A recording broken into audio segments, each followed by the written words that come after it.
E41 Marketplace Ministries. It's all about your business, and it's all about our Father's business. It's ministry outside the box. No matter what your role is in the business world, E41 Ministries is a special place where we can walk worthy of the vocation wherewith we are called, just as Ephesians 4:1 commands us. In today's busy and frenetic world, it's a blessing to know that God has a plan to bring hope, comfort, and peace through Marketplace Ministry. The E41 Marketplace Ministry of the Fellowship, it's a kingdom-building business. Hi, I'm Kerry Fink, and with E41 TV. The E41 Marketplace Ministries is part of the fellowship, and we're excited that you've joined us today. We're committed to talking about marketplace ministry, and specifically E41 is what we refer to as Ephesians 4:1.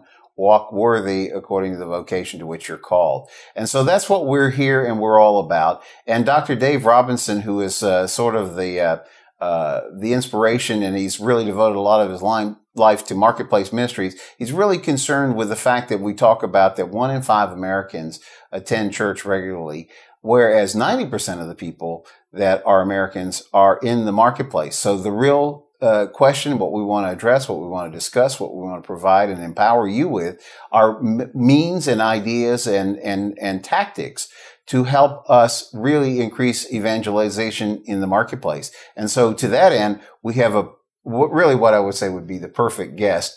It's Dr. Steve Biffle. Steve is an amazing character. We were just talking about this before the cameras were rolling. Thank you for being with us. Thank you for having me. You wear so many hats. You're the executive treasurer of the fellowship. You're a CPA by trade. You work with clients all over the country. You're involved in everything from helping businesses organize their finances to individuals when it comes to their taxes, all those different things. And then on top of it, you're a full-time pastor. Full-time pastor. How do you keep all that going? Sometimes it can become difficult, and some of them, they sort of meld together at times, but the Lord just helps give us the ability to continue on in whatever field that I'm in it today. No, I heard that. Well, one of the things why I said that I really believe Steve is such a perfect guest for what we're talking about is because one of the goals is if you are in full-time ministry where you are actually working with a church, with a ministry, with an organization full-time, one of the things that we want to do is we want to help you and the people that work with you to empower them, to empower the people that are connected to your ministry, the people coming to church on Sunday, the people who are that you are training and equipping so that when they leave the church walls on Sunday and they go back out into the world on Monday, Tuesday, Wednesday, Thursday, Friday, they're equipped not only to handle it, but also to be good lights we're called to be light in a dark place to do that. But then also the flip side is if you are not in full-time ministry per se, in an employed full-time ministry sense, but you are active and you're a Christian in the marketplace, how can we work through the challenges and things that we face? And that's why I say I can't think of a better guest than you because you represent really all facets of that. So let's talk about on Sunday morning when you're talking to the people who look to you for leadership on a spiritual level. What is the approach that you take that really will help them help grow the church, and I mean the church in general, Sure. when they go out into the marketplace? Yeah, one of the things that I've seen in pastors and in churches today, too many times we get too focused on building up inside the four walls. Jesus did not go to try to build up within the temple. He went out to the people. And one of the things that I do to encourage our people is that we are there to encourage one another, but once we leave the building, we are to go out and impact and encourage everybody that we come in contact with. We're not to be isolated as Christians, but our ministry, every one of us has a ministry that God has given, and that we are to go out and to impact every individual that we meet every day. And that is the encouraging part of, I think, being a pastor, that we can do that we're not trying to build up within, but we're trying to increase from outside. No, absolutely. And then if we put on the other hat, when you go to the accounting office and you're now in charge of a staff that's busy helping people, like I said, with their businesses, with their personal finances and their taxes and all those issues that can come up with that. And one of the things we were talking about before the cameras were rolling is like, you're dealing with people that may not necessarily share the same faith with you, or they may have no faith at all. Absolutely. It's very interesting in my accounting practice. We've got clients of all different kinds of faith. We've got Muslim, we have Hindu, we've got Christian Scientist, we've got Seventh-day Adventist, you name it. I've got it in as a client. So it makes it very interesting to try to relate from a spiritual aspect with some of these. The thing that I have found is that you've got to show people that you care about them as an individual, not that you care about them as a client, not that you care about them as another business associate, but you care about them as an individual. Mm-hmm. And when they see that truth in there, that you care really about them as a person, you care about what happens in their life, you care about what they're going through, it opens up opportunities for you to be able to share your faith. It opens up opportunities to be able to encourage them, to pray with them, to bless them. I've got several Muslim clients that, and some know that I'm a pastor, some clients don't. Because I don't want to come in and say, make them feel like I'm going to preach to you today. Mm-hmm. I want them to know that I love them and care about them. But I've got several Muslim clients that throughout the last couple of years that they have come back into my office and will sit down and say, I've got a problem. Will you pray about this for me? Mm-hmm. And I'll sit and pray with them. And a lot of times, you're going to pray with me? And I go, yes, let's just pray right now. And it shocks them. But I've been able to make the connection with them because they know I care about them and concerned about them, that they have the confidence to come back and say, hey, we've got a need. Can you pray about this? And so this gives me an opportunity not only to pray, and sometimes you can't really share with them to really share the gospel, but when you pray for them, you share the gospel in your prayer. Yes. And so it opens up the doors. I've got other clients of whether they're other faith, and one client in specific, a lady that she's told me she'll have nothing to do with church. Mm-hmm. Doesn't want anything to do with God. But yet she has come in twice, and I've asked her, said, well, because I knew she didn't have a tax problem or a financial problem. And I come in and ask how she was doing, and we'll talk a little bit. And I said, well, what can we do for you today? And it gave her an opportunity. She was going through some issues with her family life, and she was struggling with it. She said, I know that you pray. Would you pray for me? And so because we cared enough about them as individuals, that they have the ability then to come back, and we have an opportunity to be able to share and minister to them. And so this becomes invaluable that I can share with our people in our congregation that you don't have to be a pastor, mm-hmm, mm-hmm. that you have an opportunity when people have a need. If they see that you care, if they see in your life, sometimes, of course, we use the phrase and sometimes we throw it out pretty easily. Well, you're going to be the only Jesus that some people will see. Right. And maybe we don't take that seriously, right. But it is true that some people, how do you live your life? How do you talk? And the opportunity when you go out, you may not be able to share. You may be in an environment, in a business to where, you can't share your faith, but you can live the life.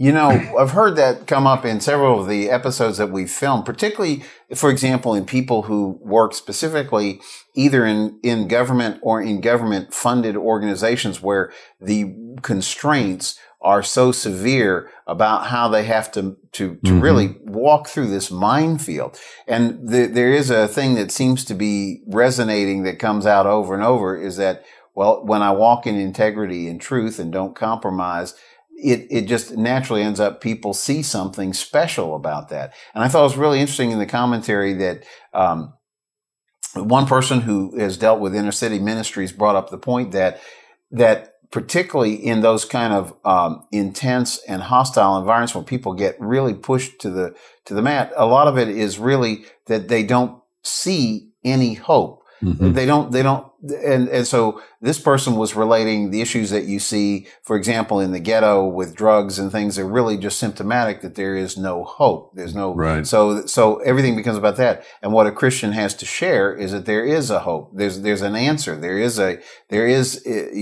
universe isn't being operated by a madman. There's a God and he cares, and you got to get that relationship, connected up. So, but one of the things was that just like what you were saying, I was curious when you told the story about the woman who really sounded like she was mad at God. Yeah. But at the moment when things were really moving around in her life and she needed something to anchor hold to, there was something buried down inside of her that knew where she needed to go. Absolutely. But you had obviously, because you had built the relationship, she had the trust, believed you have the integrity, and that you were a person she could share this with. Sure. We often put people in different categories, and we try to make them, well, they believe this or they don't believe this, so I really, don't want to have anything to do with them, or, why should I have to minister to them? We need to stop putting name tags on people or categorize and see them. They're all creations of God. Right. And, and don't politicize it. Yeah. Let's give them the love of Christ from our lives in it, and it'll change. Instead of looking at who they are, where they come from, what political background they are, and say, hey, that's a child of God, a potential child of God that, to live for them if we're the ones to be able to connect with them.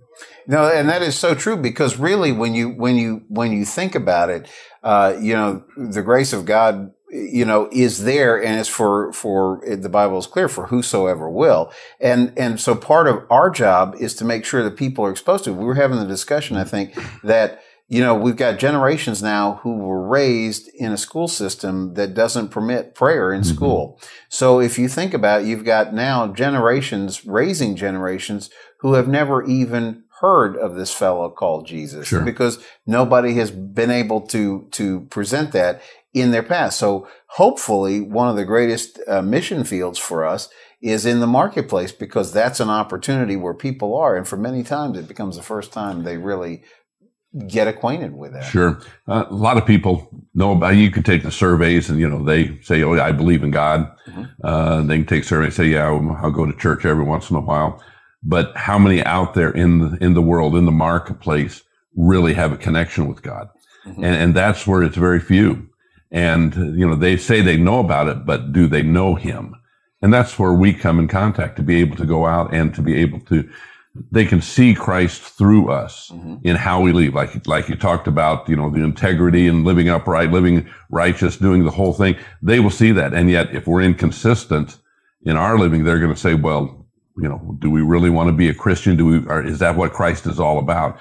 So it's very important for us in our business dealings. Are we honest? Are we doing the right thing, doing the moral thing, is what the world looks like? Are we trying to cut corners? Are we trying to cheat and trying to, benefit us instead of being fair with others?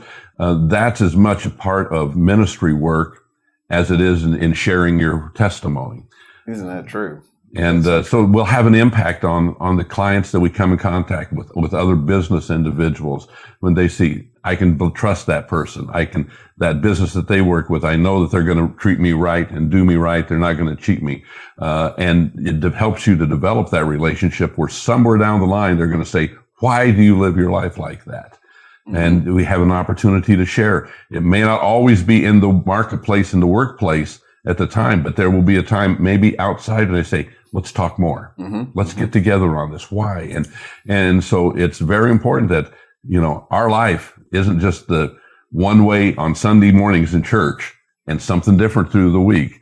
We have to be the same way. And maybe we need to be more during the week that way instead of Sunday morning, instead of putting on, we need to be real out there in the marketplace so that we have these opportunities then to be able to share our faith. No, absolutely. Now, in your role as treasurer and having been involved in the fellowship for so many years, the fellowship is an organization of churches and ministries and different people who come together with a common goal of expanding the kingdom.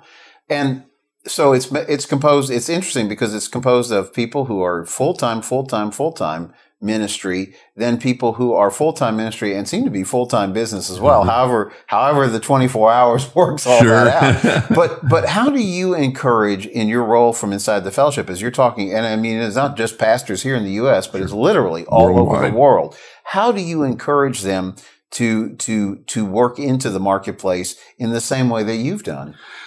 One of the aspects of, again, especially not just here in the States, but worldwide, and I know Brother Robinson has had a great impact going into some of these areas to help teach us. Again, especially here in the U.S., we get too much into our church groups. and not to realize to go out. And we've got to encourage people to go out into the marketplace, to be a part of the marketplace, to be a part of these individuals. And so as a fellowship, we want to encourage organizations, churches, missionaries to look beyond just from what is the classical church or missionary project organization, but get to the needs of the people, to get in contact. One of the things, one of our vision statements on our church in Columbus, Ohio, was the fact that connect with people, then connect them with Jesus. That is our whole thing about, we got to go out and connect with them first. And trying to get in every aspect of the fellowship. We're seeing more of that, whether it's in the missions program, the education program, whether it's in the Marketplace Ministry, our churches, whatever.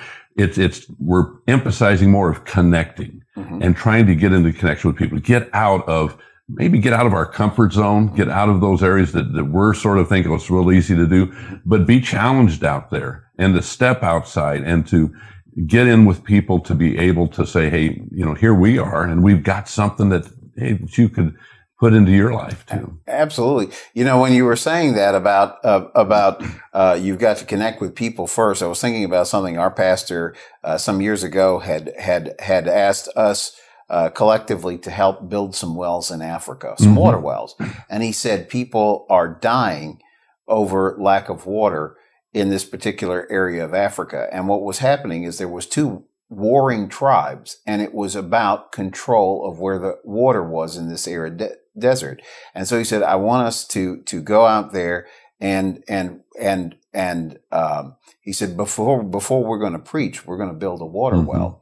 Because we need to hand them what they need, then it opens the door for us to talk, absolutely, to share what, because we're doing it as Christ would do. And I thought that really dovetails so much with what you had mentioned about the mission statement for your church was, let's first show them we care, and then we're going to show them Jesus. Because over and over, we talked with a gentleman here just a short while ago who said, I was in a construction type of business, and I wasn't a saved person at that time in my life, but I had some people working underneath me who were just always able to do that. He goes, and quite frankly, because I knew they wouldn't complain, I'd give them the toughest jobs. and lo and behold, I said, so it was like, isn't it funny how God had a plan even when we didn't know there was a plan there? It's really kind of fascinating when you think about it. Very much so. Yeah. If we go out and meet the needs of the people, and too many times we think, well, let's go out and evangelize and preach and teach and everything. Well, sometimes if they're hungry, they're thirsty, if they don't have any clothes or they don't have any place to be, they're not going to be open. But, you go out to show that you care to help meet the needs, and it'll open up in the marketplace. Just like with any other type of business, whether it is a client or maybe another businessman going out and sharing and what can I do for you today? Yes. What can I do for you? Not tell them, well, hey, Jesus does love you. Well, that's true, but what can I do for you today? And that'll open up so many areas in the marketplace for us to be able to touch lives. Yeah, it's really amazing when you stop and consider that, if we think about it, even in the Bible, Jesus had more trouble with church folks than he did with people in the marketplace, and because they're like, wait, you can't heal him at Sunday. That's not permitted. So the religiosity of sometimes the things that we, in thinking we're doing the right thing, we get tied up in something that's not really being effective. And it seems like what Jesus was showing us throughout all of his actions is that let's lead, or let's teach by example. Let's do that. And so that's really the part, I think that Marketplace Ministry offers so many, opportunities to do, and for people not to be afraid of that. Absolutely.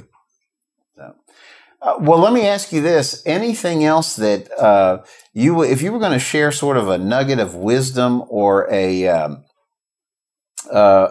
guess I would say, some thoughts to a pastor. He's really serious. He's called by the Lord. He's got his church. He's got his congregation. He's working to grow, to make the whole thing go. As we know, it's a tough job. It's a 24-hour-a-day job. Everybody dumps their problems at your doorstep. How do you work with all those things? How would you encourage them to think about the the Marketplace ministry?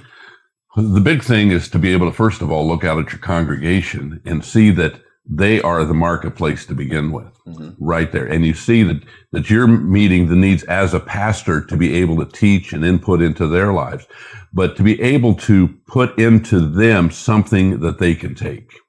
And if they can take it out and impact somebody else, that is going to be the key. Once you be able to input into their lives, then you have to encourage them to be able to do it, and then to help set up some ways to be able to, for them to be able to implement it. Because a lot of people are willing, and maybe in some cases able, but they don't know how to take the next step or what to do.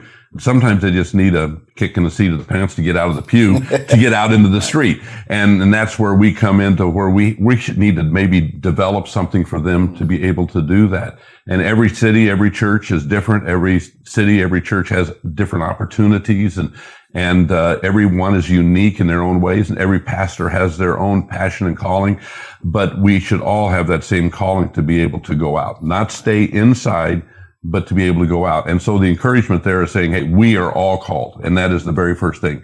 It doesn't say just the 12 disciples, just you guys go out. It doesn't say just pastors or just missionaries or evangelists, but we are all called to go out. And so we need to encourage those in our congregations to say, step outside these four walls, get involved with people, connect with people out there, and display the life that we should 24/7. And that will help open up opportunities in the marketplace, whether you are an employee, whether you are a business owner, no matter where you fit into it, or maybe you're a retired person that is not, working at this stage, but yet you have a contact with somebody in the marketplace every day. Whether it is you're a client of somebody else, or whether you're going to a shopping center or to a grocery store, you're going to have an opportunity to interact with somebody throughout the day. And so the marketplace is where you are at. And so when you go out, be ready and be willing and be able, through the power of the Holy Spirit, to be able to go out and to make an impact on the marketplace where you're at. That is so true. And, one of the things that really comes to mind when you say that is that if we look at the example of in the Bible of story after story after story, whether it's the working in the field, sowing the seed, all those different things, they all have to do with working in the marketplace. You've noticed not too many of those stories have to do with, we were sitting in the church and here's what happened. They all seem to be action kind of out there things. So. We're the ones that have to do something. We have to step out. Faith is great,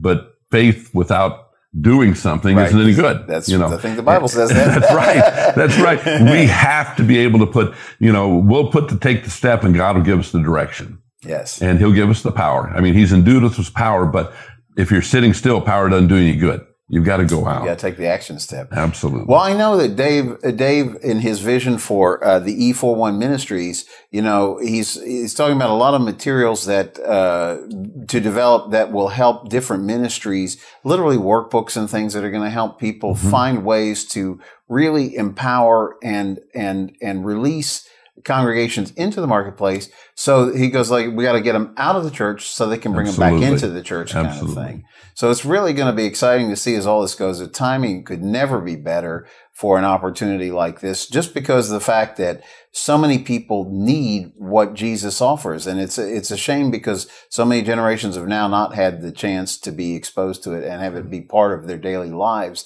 So there really is this moment now. And it's just exciting to see, to hear these stories, because everybody is working on it and getting sort of a spotlight or a focus on it. I think it's going to make a huge impact.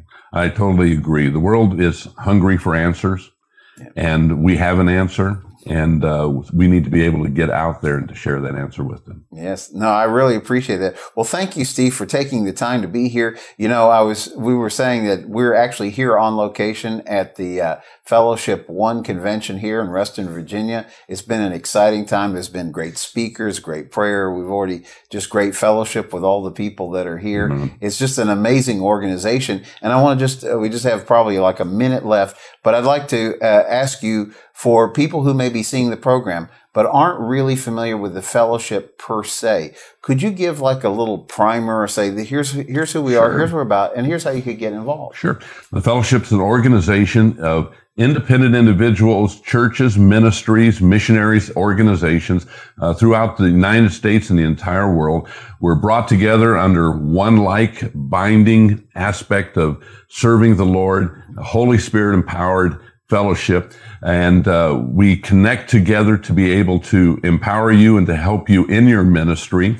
One of the greatest aspects is we give the IRS covering on a 501c3 basis for churches and organizations, which is unique. But we also then have an opportunity as individual ministers to be able to join together, to be able to, just like the conference that we're at now, to encourage one another, to be able to get other tools and assets into your hands. If you'd like to become a part of the fellowship or learn more about it, you can find it on our website, which is www.thefellowshiptoday.com.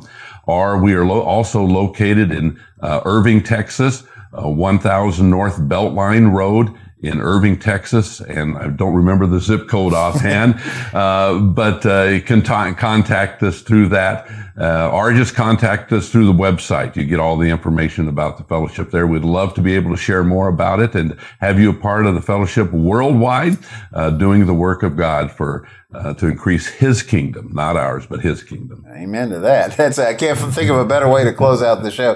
Thank you, Steve, for being with us today, and thank you for joining us for E41 TV as we work to really make the Marketplace ministry a total success. And we just thank God for being an opportunity to be part of that. So thank you for joining us, and help share the word, E41ministries.com.